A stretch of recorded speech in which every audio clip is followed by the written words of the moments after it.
Welcome to Luca and Miguel. Enjoy the video. You start by choosing a provider and instance size.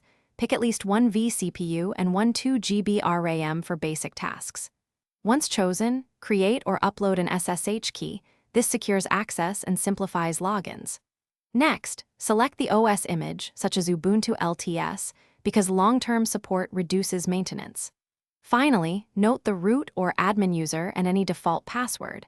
Store credentials securely. And provision the VPS now so you can move to configuration without delay. You SSH into the server and immediately update packages to close known holes. Run apt update and apt upgrade, or the distro equivalent. Once updated, create a non-root user and add sudo rights so you avoid daily root usage. This reduces risk. Then secure SSH.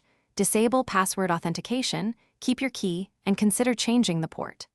Finally, configure a firewall like UFW or IPtables to allow only required ports, such as 22, 80, and 443, and close everything else.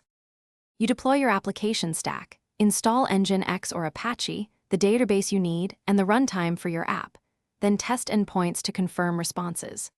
Once running, set automated backups and snapshots so data survives mistakes, and enable basic monitoring and alerts for CPU, disk, and memory.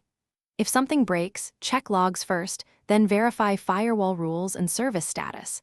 Make sure the process is listening on the expected port. If issues persist, revert to the last snapshot and inspect recent changes.